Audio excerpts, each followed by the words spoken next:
Welcome to this episode of Coastal Catch-Ups. In this episode I chat to Joy and David from Killyleagh Coastal Rowing Club. I find out about the important role the club plays in connecting people with their coastline and how coastal rowing is a great way to do that, whether you're competitive or just want to explore new places. You'll notice a bit of background noise in this episode, and that is because I am in the club shed. I should say this is actually David's shed, helping prep the boat to hit the water. I say help, I probably held the team back a bit on the evening, but sure, it was good to have a catch up with them. So I hope you enjoy the episode and I'll catch you soon. It's all about Marie and the coastal sea, aquatic life and everything in between. So sit on down and take a seat. Coastal catch-ups with Stampede. Joy, thank you very much for having me round in the shed, the club shed. You're very welcome. I'm not sure that David would call it the club shed then, because it actually is his shed rather than the club shed, but yes, he very kindly allows us to keep our boat here when we're doing maintenance to it, yeah. In terms of how you got involved, this is Killyleagh Coastal Rowing Club. It is. That's the correct title. Yes. How did you get involved? Personally? Yes. Personally, I got involved. I was sitting in my living room, and I'm fortunate to live looking out at the water. Uh-huh. And I used to see these boats going up and down with people rowing them, and I thought, oh, I could do that. And then this one day, the boat came actually, my neighbour, who was about 3 doors down, was the lady captain at that stage. Mm-hmm. And the boat actually came right down to practically outside her house, and she got into it coming off road. I thought, oh, that's even better than picking up at your house. But that only ever happened once. So I saw the boat rowing up and down the loch, or the 2 boats rowing up and down the loch, and I made inquiries. Went along to a taster day about, gosh, it must only be 2.5 years ago. 2 years. And went into the boat, started rowing, and straight away I said, where do I sign up? Yeah. And just fell in love with it absolutely straight away. Why did you fall in love with it? What was about it? Was it getting out in the fresh air? Or well, I liked the water. I mean, I had kayaked, I canoed before, I did a wee bit of windsurfing, I liked to swim, so I liked being on the water. Uh-huh. And I also liked being involved with other people. Yeah. So what was so nice about all of this was, you know, there's 5 of you in the boat. Yeah. And if both boats are out, there's 10 of you. Okay. And then when you go to regattas, you're meeting other people from other clubs. Yeah. So yeah, it's a real social event. Yeah. We have, in our club, we have social rowers and we have competitor rowers. Okay. You can be both, which I very much am. So in a social row, you're just going out, you're going to the island, you're maybe having a picnic, a cup of tea, coffee, whatever. And the competitive rowing, you're obviously then competing in the regattas. Okay. So where possible, we try to do a lot of social rowing. We have a lot of birthdays, so we celebrate a lot of birthdays with cake and bubbles when we're out rowing. And then we also put the hard work in and do all the training. Okay. And it's all year round. Okay. Okay, so I row all year round through the winter as long as the wind allows us. Okay. The only thing that stops us is the strength of the wind. Right. And is it basically just because you can't row against the wind? Well, you've wind and tide in the loch, but it's just too dangerous. Okay. Yeah. They sort of say our maximum wind strength is about 17, 18 knots. Okay. Now we have been out in worse. Yeah. You know, you maybe go out and it's not as blowing as hard, and then you're out there and the wind picks up. But you need a good experienced crew if you're going out in stronger winds. Yeah. Obviously our social rowers would be cutting off definitely at 15. Okay. You know, so you need to be savvy with forecasts. You need the cox particularly, so you have your 4 rowers and your cox who obviously steers the boat. Okay. So the cox is in charge. So if you know you're going to be cox, yes, you should be checking out the weather, checking out the wind, checking out the tide, what direction, in or out. Okay. But we are lucky for our boats are, no matter whether the tide's in or out, we can still launch. Yeah. Okay. You know, it just means a longer shove down to the water if the tide's out, no longer pull back up. But thankfully we can go any time, as long as the wind is in our favour. Yeah.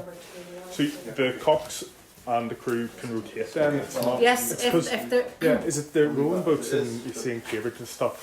Is it the cox like kind of is a small person that Yes. sits there all the time? Yes. Whereas it's slightly different then in coastal rowing. yes, anybody. Well, generally, if you're competing, Okay. obviously you have to, you can think about the weight of the Okay, boat. need to be tactical. Okay. Okay. We're not that serious about it, Yeah. so we'll accept anybody who's willing to cox. Okay. And yes, if you say we're rowing from Killyleagh, we want to do a nice long row, we've rowed like from Killyleagh to Kirkcallan, and then from Kirkcallan across to Skettrick and back. Okay. So if you're doing that length of a row, you maybe row half an hour and then just move up the boat. Right. And then somebody, the next person does cox, and then you go to the back and then just keep moving up the boat. So it's good, and you get to row both sides and in all seats. Yeah. The seats are actually numbered where the cox sits, Okay. and then this is seat 4, Mhm. seat 3, seat 2, and seat 1. Okay. So this seat 1, which is facing directly in front of the cox, is known as stroke. Okay. So they determine the length of the stroke. Right. Alright, and they determine the speed of the stroke. Yeah. The middle 2 are like your powerhouse. Uh-huh. Okay, they're the ones that are really the stronger 2. Uh-huh. And then the back again is putting in the strength, but they're slightly higher out of the water. Okay. So not just getting the same Right. power on the stroke. Okay. So And steerage wise? that's totally up to the cox. They have a rudder. Okay, so the Which- water goes on the edge. That's the rudder beside Ah, you there. okay. Yeah, yeah. So it goes on there, and yeah, the 2 strings, and then a few of the different clubs have different types of rudders, but yeah. And is timing? I've never. So you're talking to a novice rower. In fact, never rowed in my life. Is Okay. timing hard, or what's the biggest challenge? Well, if you were to talk through the whole stroke, so believe it or not, that's the front of the boat Yeah. behind me. Yeah. It's a sailing room or that. Uh-huh. So you talk about oars forward in the water, but they're actually behind you. Uh-huh. So when you put your oar into the water, that's called the catch. Uh-huh. So everybody is literally looking, all 4 oars are looking to go into the water the same as strokes, the same time, the same. Yeah. Stroke can never be out of time, Okay, so Okay. setting the base. but the rest of us can be out of time. Okay. So you've got your timing in the catch, then you've got your power stroke, Mhm. and then you've got your recovery. Okay. So you're stretching forward as far as you can to get the oar behind you, and then you're doing as long a stroke, and then you're leaning back as far as you can. The oar comes just out of the water, and you're looking just to have it skim the edge of the water on the way back. You're tightening your core, you're pushing through your calves, your legs, your stomach, but trying to keep your shoulders relaxed and your hands relaxed on the oar. It's not a tight grip or a real, you're trying to be, your upper body's trying to be quite relaxed, but the power is coming through from the core and down. Okay. So it's a good workout. It can be a good workout. You will know about it the next day. Or after regatta, if you row really, really hard, you will know about it the next day. Yes, very much so. Very good. Very much so. So yeah, I would highly recommend it. And our club, we have juniors. So our juniors start at 13. No, No. 11 and up.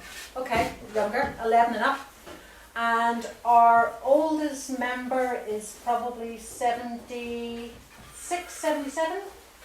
Well, they're probably not disclosing it entirely, but pretty close. I would Yeah. think, yes, actually, so upper 70s. Yeah. Okay. So literally we have a wide range. We're actually Okay. probably 50 plus heavy. Uh-huh. So we have more people probably in the 50 plus category than we'd Okay. have under 50. Okay. And we probably would be more women than men. Okay. But we do ladies rowing, we do men's rowing, and we do mixed rowing. Okay. So we have everybody out together. So it caters kind of for the whole community now. Everybody. Anyone that Yeah, is interested. absolutely. Absolutely. And you don't have to, you don't need to be able to swim. Mhm. You wear a life jacket. Yeah. I've never known a boat to crash. I've never known anybody to fall out of a boat while rowing. Uh-huh. So to me, it is a pretty safe sport. Yeah. The only injury you're likely to get is when you're out of the boat Uh-huh. on slippery rocks or slippery surfaces or Okay. whatever, or getting into the boat and sliding, but actual Yeah. rowing, no. Yeah. Not really. How competitive does it get? I know you said you can work hard or play hard for bubbles in a picnic, but the racing, how competitive does it get? And does it take it with other clubs around the loch? Yes, Is that the way it works? we have lots of clubs around the loch. So we have Dundrum, who are the world champions and have been for quite a number of years now. 3 years. Yeah. Oh, more, is it not more than that? No, I think it's just the past 3. The competition's every 3 years. Yes. And they have been world champions for the Okay. last 3 competitions. So the last 9 years they've held the title. Okay. So I say. World champions, are we talking boats coming from how far away? Well, I went to just actually not long after I joined the club. We went to the Worlds, which was in the Netherlands. So there's a big contingency from the Netherlands. Okay. From Scotland, from England, from Ireland, Wales. Not very Not many. directly from No. Wales, but No. there are some boats in England as well. And then we had a couple from America and Canada. So when they say the Worlds, it's called the Worlds, but there's not representation from every country. Okay. Yeah. But there's still a big fleet of boats there. And competitive wise, yes, absolutely. You go to beat Dundrum. Okay. So they've got the target on the back. They then? have got the target on their back. And I will, on our loch, Strangford loch, we have Dundrum, we have Killyleagh, we have Arglass, we have Strangford, we have Portaferry, we have Kirkcudbright, Donaghadee, Sketrick, and ourselves. Okay. There are a few others outside of the loch, but those are the ones that would be within the loch. Okay. And we would each generally hold our own regatta. Dundrum held theirs on the beginning of February, and we have to say that the Killyleagh 60 plus mixed, which was Mike, he's beside me here, myself, Louise, and Glenn, and coxed by Raymond, got gold. We literally pipped Dundrum to the post by, I don't know how, it was a 10th of a second or a second or whatever, but you got them? we got them. And now you can Talk about smiling. Talk about having a broad smile on your face for the rest of the day. Absolutely. Very good. But it's all in good spirit. Yeah. I mean, they cheer us. When you're going up to get your gold, they'll cheer as loud as anybody else. Yeah, yeah. You know, they like the competition. You know, because it keeps them on their toes as well. That's what you want in a I think, is it a league structure or is it just kind of? It's just individual regattas. Okay, got you. Just individual regattas. Yeah. So I mean, yes, literally. The next one is the Strangford Spring Series, which is there's 2 weekends in April, and there'll be a race from Strangford to Killyleagh for the open women, and then the open men will race back from Killyleagh to Strangford. Okay. And then the following Saturday we'll race from Strangford to Killyleagh Beach, Right. and then Okay. back from Killyleagh Beach back to Strangford. So is that how most races work then? Is it from point A to B, or can it change between No, Dundrum's courses? was literally, the course was 500 metres. Okay. So you started in the middle, and you went up to a buoy and turned, did the 500 metres, turned, back up to the 500 metres, turned, back down to the 500 metres, and then finished in the middle. Okay. So you had 4 turns. Right. Most races are generally 2k. The world races would be 2k. Okay. That was a 2k race, but it just had 4 turns. Yes. Most races have 1 turn. Okay. I mean, the biggest local event would be Skiffy Fest, which is held at Delamont. Yes. And then you maybe will get a few of the Scottish teams coming over. And it is just a straight 1k out, a turn, and 1k back Okay. for all the different categories. Yeah. It's all the same. Except for the juniors who just do 1k rather than 2k. Okay. And is the turns imagine you have to slow the boat down and turn it. Is No. that no, you don't? You actually want to be going into your turn as fast as you can. Okay. With a real power on, and you Right. want to be literally just skimming the buoy Okay. and as close to it as you can, and Okay. getting away from the buoy as quick as you can as well. Right. So no you're slowing down. You're Hell for leather. You're par for 10 on your way towards the buoy. Very You're good. trying to get there as quickly and as hard as you can, and turn the boat as tight as you can. The races you said about going from Strangford to Killyleagh Or Strangford to Yeah. Killyleagh, yeah. that sounds really interesting because it sounds a bit more. Do you need to be more savvy with your tides and that sort of thing? Generally, they will do it that you're racing with the tide. Okay. Particularly in Strangford. Right. Because of the narrows. Yeah. I mean, the speed, if you were racing against the tide in the narrows, you wouldn't be going anywhere. Yes. But Yeah. actually, I think Strangford, they have a section of the water that they call the threadmill. so they can actually take the boat and set it and row without going anywhere. It's as Very if they're on a good. threadmill, Yeah. because of the strength of the tide. We've experienced a little bit of that going over to Strangford and back. I mean, they have very choppy water and whirlpools and whatever, you know. But it's a good row because, again, it depends on the cocks, what line you take, and you know how well you know the waters. And then Portaferry, they have a regatta, and their race is literally, I don't think it's as much as 2k. It's maybe 1.5k. But it literally takes 5 minutes and the race is over because you're flying with the tide. And you're going to cross with the tide. You go, oh, race start, oh, race finish. You know. So every regatta is different, but fun. You mentioned about Skippy Fest. Is that what it was called in Delamont? It's a yearly event. Yearly, okay. I think I walked past it. I was out for a walk and just stumbled across it. But the social scene looked quite good. Like they have there's a tent and there's music and there's a bar and there's food and all the clubs have their own little gazebos or whatever up. And it's ran over Friday evening, all day Saturday and Sunday afternoon. Very good. It takes a lot of setting up and a lot of clearing up. Well, thank you very much, Joy. You're very, very I'll welcome. let you get back to work. You've And got I off. will You've got pass off you there over a to wee David. bit, haven't you? Very much so. Thanks, Sam. David, I'll come around to you. Because I happen to have a large shed, it basically became my responsibility to house the boats while they were being refurbished. And that sort of pushed me into the position of being the club's bosun, which is the person who formally looks after the boat or the and a fair bit of the kit.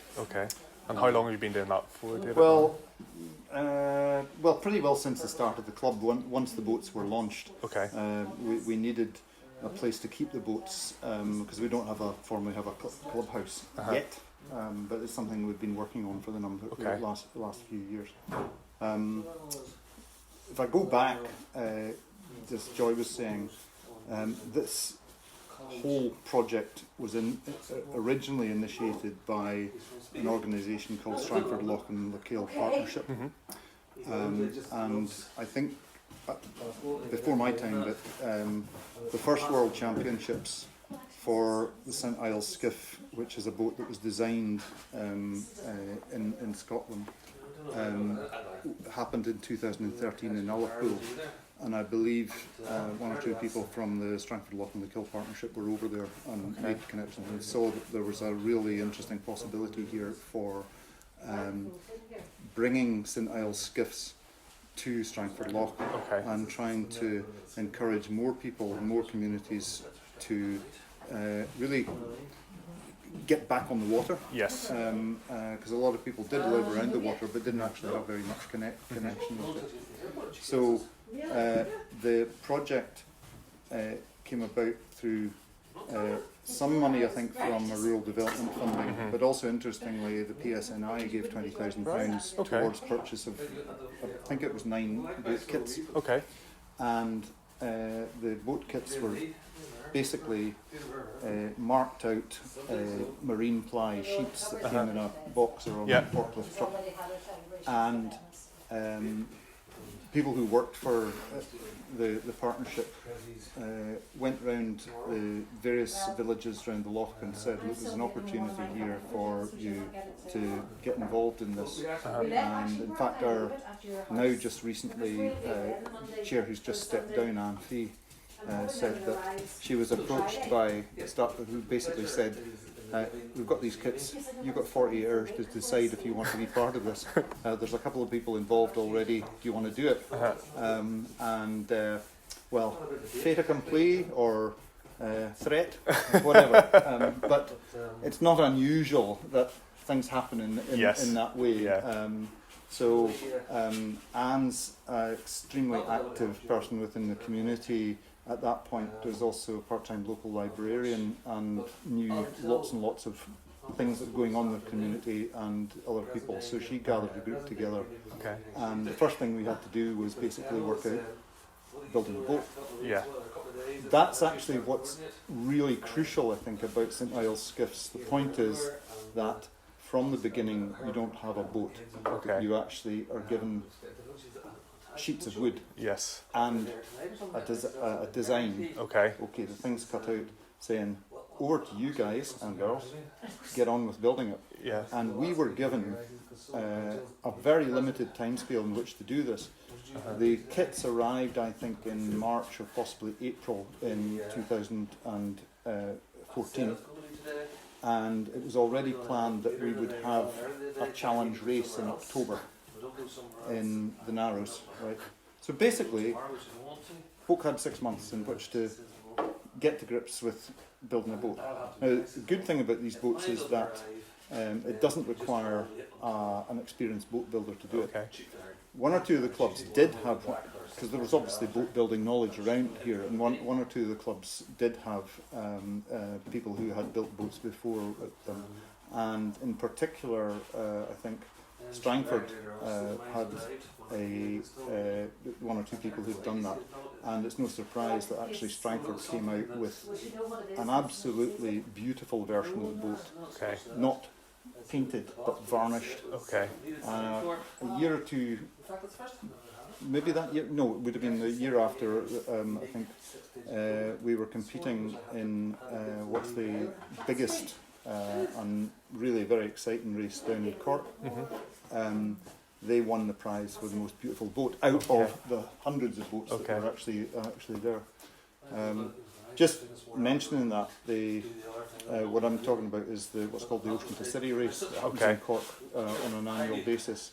Attracts a huge number of different boats.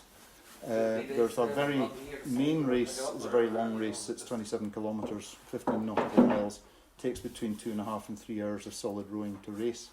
You come in through Cork Harbour on the tide and you finish in the middle of the city. Okay. So it's a fantastic race with hundreds of boats. St Iles skiffs are one of them, but curras, other dragon boats, in a variety of different races. But it's a stunning event, and a certain amount of not so much Guinnesses, but Murphy's is probably consumed at this point. So we've actually already, we're in the process of booking in 2 teams this year to go with. That's happening on the 8th of June. Because Joy mentioned there about long rows to Kirkcudbright and other stuff like that. To do that, you need to do really do a bit more training. But as we've gone on, although standard world's races are 2 kilometres and junior races are maybe as little as 1 kilometre, certainly there's a lot of people in the club who've been very interested in and maybe particularly attracted to doing the longer, more endurance stuff. And I've seen that happening in Scotland as well, where actually people more for a social thing have done, trips round out in parts of the Western Isles and Scotland on skiffs together. So it's not just about banging out a 12-minute, 2 kilometre race. It may actually be about really doing something longer. But I think both of those things also indicate that this is a very, very social sport. Again, Joy pointed the mere fact that you've got 5 people in the boat means there's a lot of banter. But we have a lot of people here who just want to get out and row. And Strangford Loch, I've done a wee bit of rowing in Scotland as well.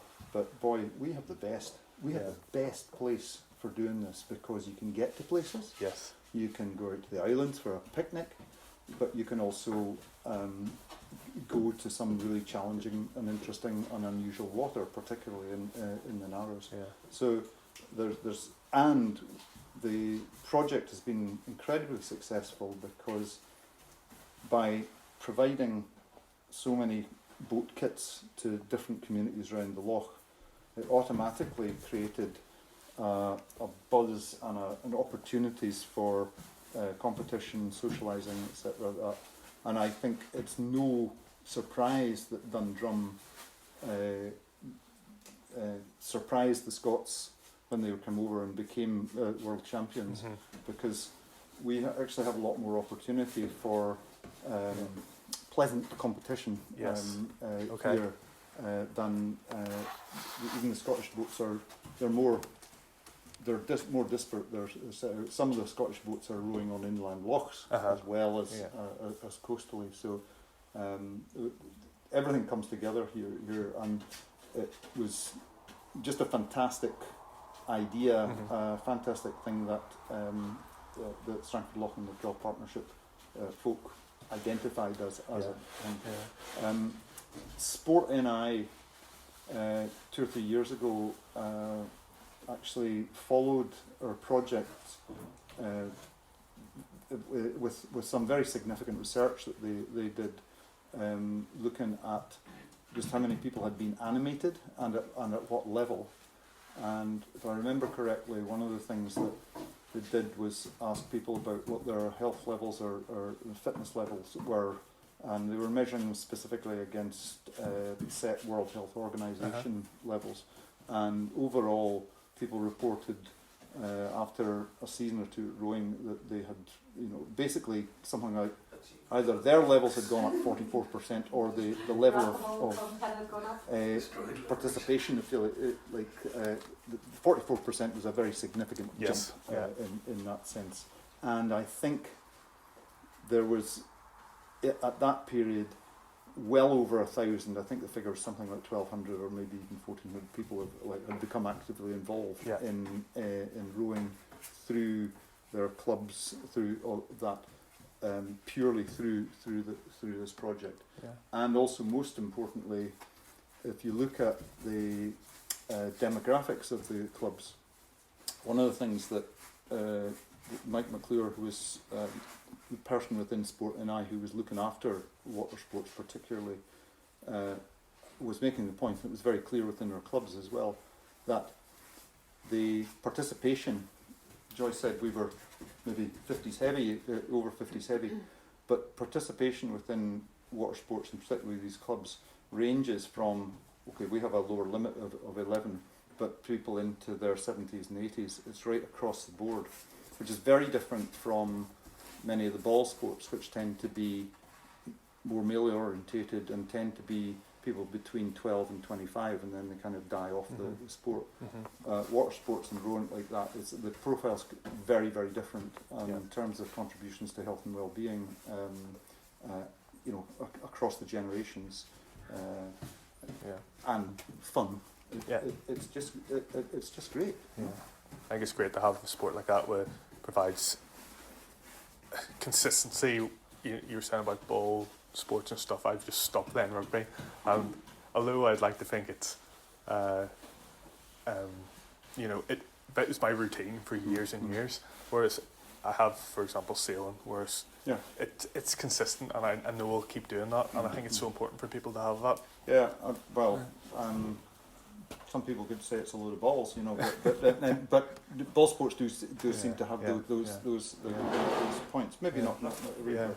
I think what I notice is that if you look at the demographic profile of what we've got, where we tend to tail off is persons between sort of mid-20s and 40. Okay. But that's generally because they've got small kids. And I suppose one of the challenges, but I think we're addressing it quite well, is to have a good juniors and good support to juniors. And I think we can fairly say in Killyleagh particularly that we've done that, and continue to do so. We've got some of the regattas we've been to, it's been the juniors who pulled us through, because we've had really good junior coaches, junior teams.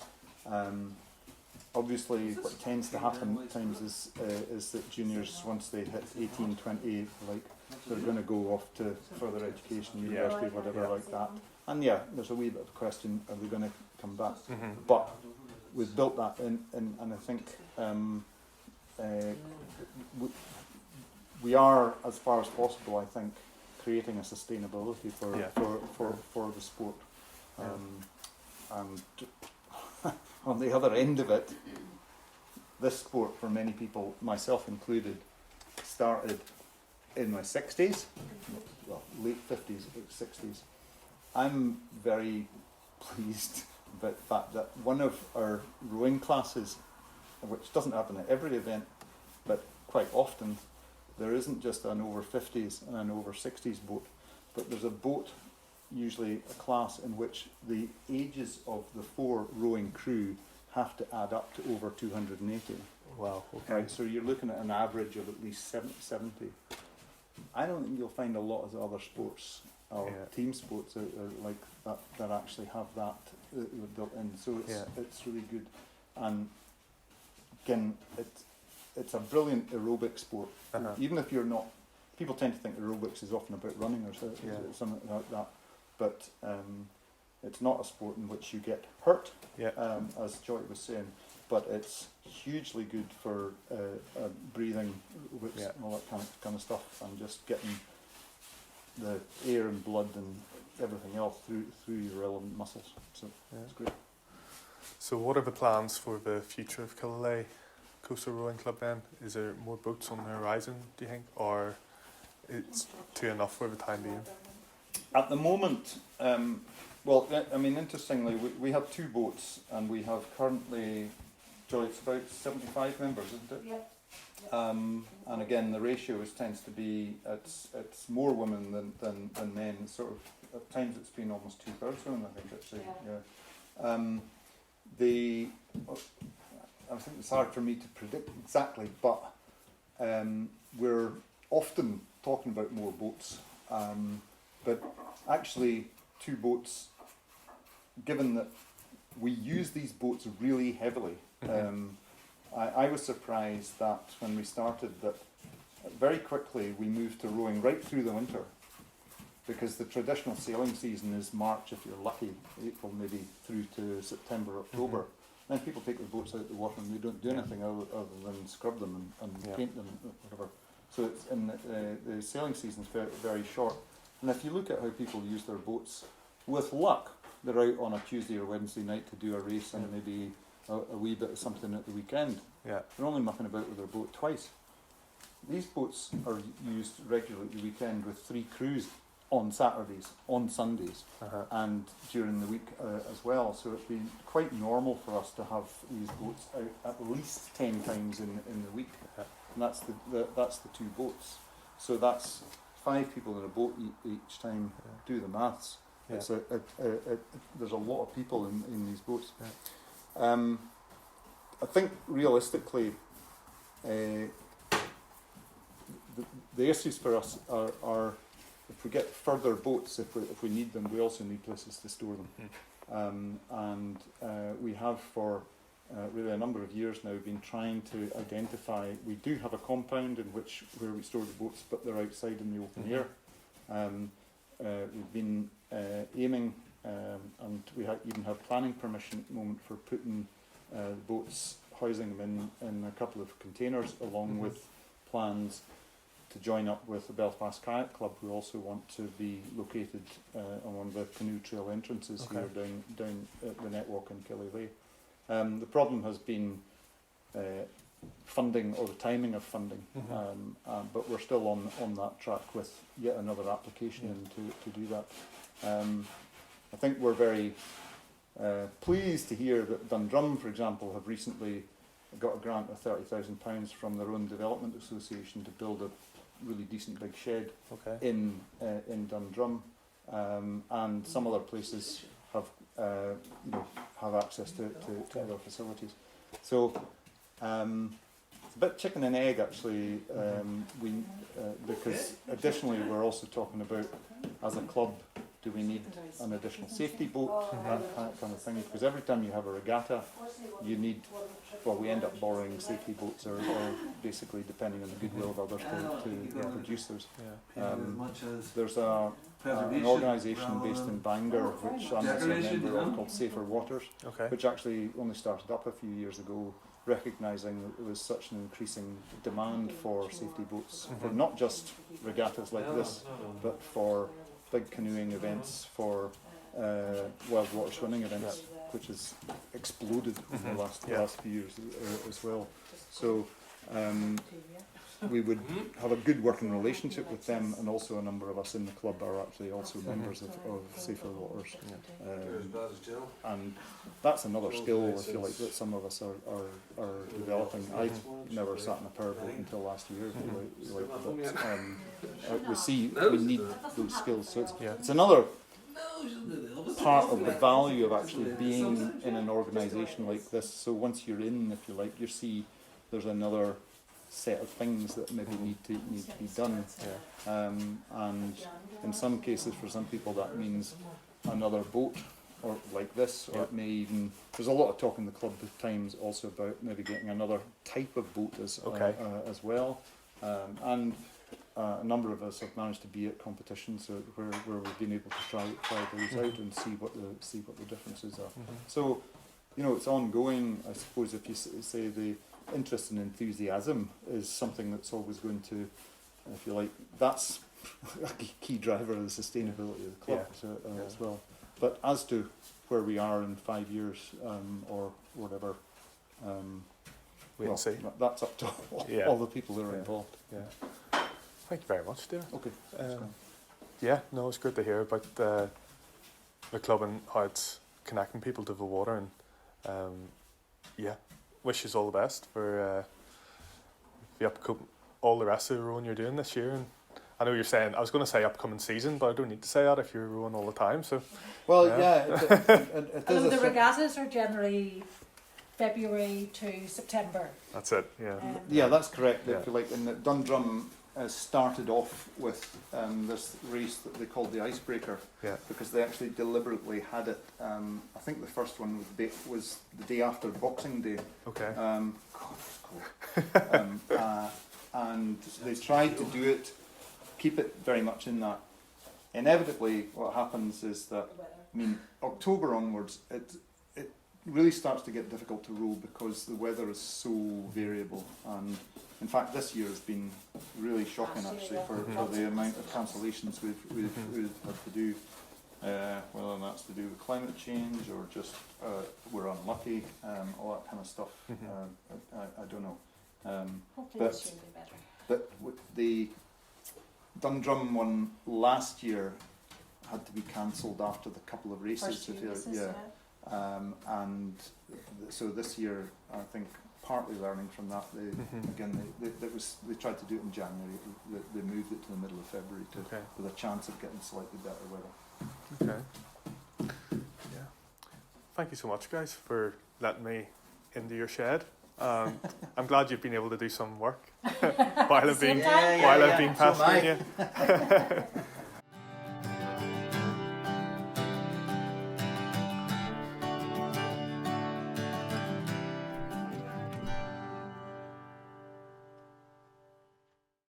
So that brings my chat with Joey and David to an end.